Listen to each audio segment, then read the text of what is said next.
For today's episode, we're going to be working on head movement. Now, there are probably lots of tutorials out on YouTube discussing head movement, but they're usually for boxers. And boxers are not worried about those kicks coming up or knees coming up when they drop really low, and the potential for getting hit in the face is very real from the knees or legs. So I, as a world champion kickboxer, are going to take you through what actually works, where your hands should be, and we're going to drill along together.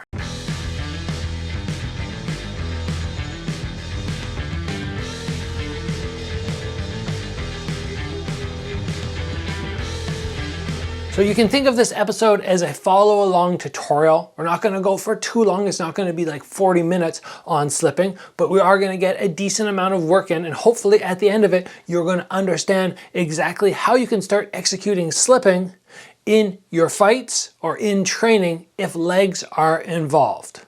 So the first thing that a lot of people struggle with is having hands posted up but trying to slip at the same time. Why does this not work well? Well, your head has essentially become much larger as soon as you post your hands up. If I go to slip and I'm trying to just get my head slightly off that center line so the shot misses, but my glove is attached to my head, I can actually end up taking impact, which jolts me out of position, and then I get hit with the next shot. So we need to be ultra aware of where our hands are and what we're doing with them. That does not mean drop your hands and expose your head completely so you can get your head moving around very, very safe. It means hands might need to be a little further away, they might need to be down, or if I'm here and I see a punch come, I might just move my hand slightly out of the way so it's not attached to my head, again, making my head that much larger. The basic slips which we want to get down to start are just going to be dropping our head from side to side.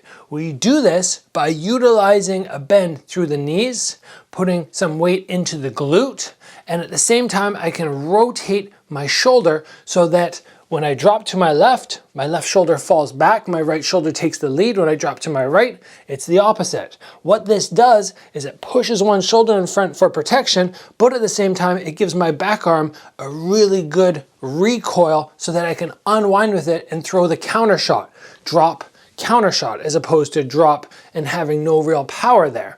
So what I want us to start with is just 10 quick slips where we just go drop and we always return back to the middle. Let's get 10 counts in together. These are if somebody is throwing straight punches at your head.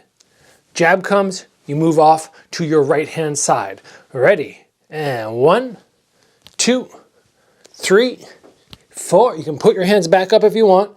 5, but a quick little drop in between. 6, 7, 8, 9, 10. Now we're going to do another 10, but this time I want you to be focused on the potential or the possibility of dropping to the side to slip a punch, but then having a kick come up to this side. And that is a very real threat, something that we have seen fighters like Dominic Cruz be on the wrong side of, where you slip to the side and you just move right into a kick and all of a sudden you're unconscious. So what we're going to prioritize on the next set, 10 slips, we're going to prioritize what the hand is doing, which should be posted against the head. I slip down to the side, I evade the shot, I move the other hand away from my head so that my head is not way too large and I'm still taking impact off the glove, and the other hand is going to post up high. I reset, drop to the side, keep that posted up, probably around eyebrow level would be my preference, no lower. You can go up to the forehead or the hairline if you prefer. So we drop, we make sure this arm is tight. 10 counts. 1, 2, 3, 4, 5, 6, 7, 8, 9, 10. And again, when you do this, it comes from your legs. Don't think torso doing the work.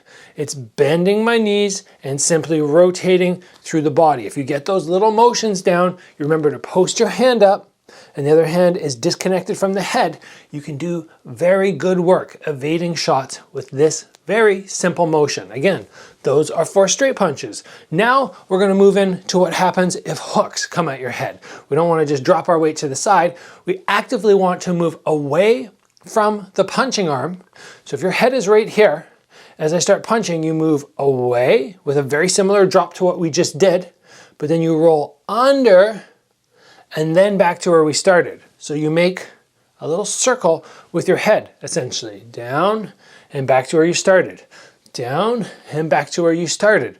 On this one, the leg weight is similar. Drop the weight down and then transition to the other side.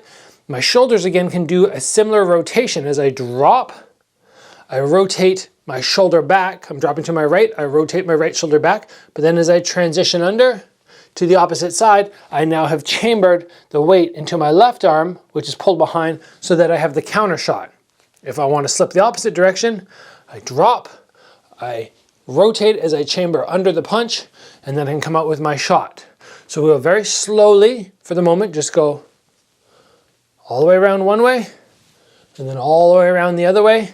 Not loads of back bending, but more focused on the legs doing a lot of work for us. And 1, 2, 3, 4. Notice my hands are just a little lower right now, because again, if my hands are way up here, it's more difficult. 5, 6, 7, 8, 9, 10. Now on this shot, you're not in the exact same danger of a kick coming up and landing, because if I throw this direction, you're going over here, but you're quickly rotating across. But it is a concern. Not the same threat as the straight punch to the kick, but something you still want to make sure you're not just dropping your hands and doing this. And the real danger that we want to be aware of is you don't come into a knee. Somebody doesn't blast the knee up as you do your slip and you put your head right down into it. So on the next 10 slips, rotating under that imaginary hook, I want you to make sure your head does not fall in front of your feet. That's when you start putting yourself at risk for that knee. I roll under and I keep my head above my hips, which are above my feet. Now the danger of the knee is not there, but I've seen people do that, and then there's a big scary issue, especially if the guy can post up and grab and pull. He throws, he goes, oh, okay, I'm just gonna grab his head instead. So back is very, very strong. We don't need to be dropping down like this. 10 counts with that head posted up nice and high, and 1, 2, 3, 4, 5, 6, 7, 8, 9, 10. If for the straight punch evasion and the hook evasion, you keep yourself safe from those potential knees or round kicks, which might come up, you make your job a whole lot easier, and you're very unlikely to stumble into an unfortunate incident where you accidentally lean into one of those leg techniques and actually help your opponent get a big knockout. The next head movement, which we're going to talk about, is pulling back. Now, very often when we see boxers do this, it's fairly simple for them. They lean out of range, one hand comes out, you can't get touched, so you're fairly safe. You can shrug your shoulder to block future shots, but from here, if they can't reach you with one hand, generally they can't reach you with the other hand. The difference for fight sports with legs is I could throw this shot, you could lean back, and then at a longer range, I can come up with a head kick. So I've seen people who fade back and then a follow-up technique comes and catches them in the jaw and they have nowhere else to go.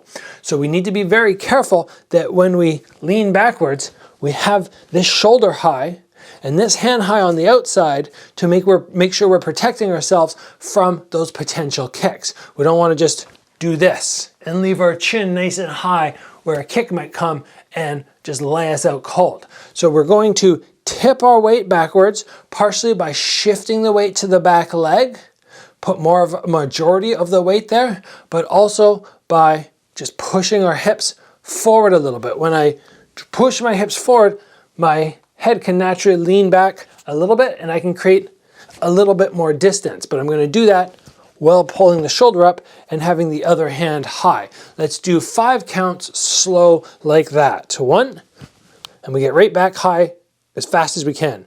2, 3, 4, 5, and you'll note that my lead hand sometimes drops down, but sometimes I'll just push it out. I can't leave it right against my head because then from there they might punch it and it might hit myself, or this extra weight as well feels like it's kind of dragging me backwards. Whereas out here, I feel like it's a counterbalance and helps me drag myself back up. So just be aware of that. Let's do 5 more counts. I'm gonna go off to the side this time, moving around. I see the straight punch come. I decide to lean back. 1, 2, 3, 4, 5. And that little fade back is really good if you're the longer fighter. You're throwing the shots, you're landing, the guy's short, he tries to throw back, you just get your head off that starting point, and sometimes that's enough to make it very difficult for him to land anything. And if you can keep in mind about those potential kicks, which could reach you, if you know that they could come and you can just do a quick block if necessary, it just makes the whole process of slipping back so much safer. Now, keeping everything in mind that we've done so far, I want us to try and piece a couple things together. So what we're gonna do is we're gonna imagine a jab, a cross, and a hook come, and we decide to slip them all. For myself, I'm gonna go outside of the jab. I make sure I keep my right hand high. I go to the outside of the cross, left hand high, and then I roll under, keeping my head above my hips and not falling forward to make sure I don't put myself at that knee distance where things are really dangerous. So it's just a drop, a roll, and right back to where we started, hopefully with the hands back up high at the end. And let's do 5 counts. 1, 2, 3, 4, and 5. And just recognizing that those kicks might come is half the battle. If you space out and you only focus on hands, and you're just like, oh, I'm evading hands, I don't have to worry about anything else, that's when things start to get dangerous. So remember, eyesight is a very important factor. If I stare up at the hands, I see hands coming, I'm like, whoa, there's a jab, whoa, there's a cross, and I'm looking right here, that's when it's dangerous. Keep your eye on your opponent's chest. I can still see shots winging by me, but I still see the feet down there, which if I do see movement, it allows me to make that quick adjustment. I go 1 and 2 and I see a kick come, I just go, okay, post up a little bit higher with that hand, or at least tense it so the impact is not as bad. This is the big danger, dropping the weight into a kick or leaning forward into a knee. If I can avoid these, everything is relatively simple, and then we can go back to just learning the motion of slipping, which in itself is simple to learn, but very difficult to execute. So I hope this video, because it's just essentially the basics of slipping for any fight sport involving kicks, I hope it helped you understand what you should and should not do and what you're looking to accomplish when you drop your weight to the side or you roll under something or you fade back, what these basics allow you to do and where the real danger points are. If you enjoyed the episode, please give it a like. If you haven't already, join the channel, get subscribed. As always, train hard. I will see you back here soon for another episode.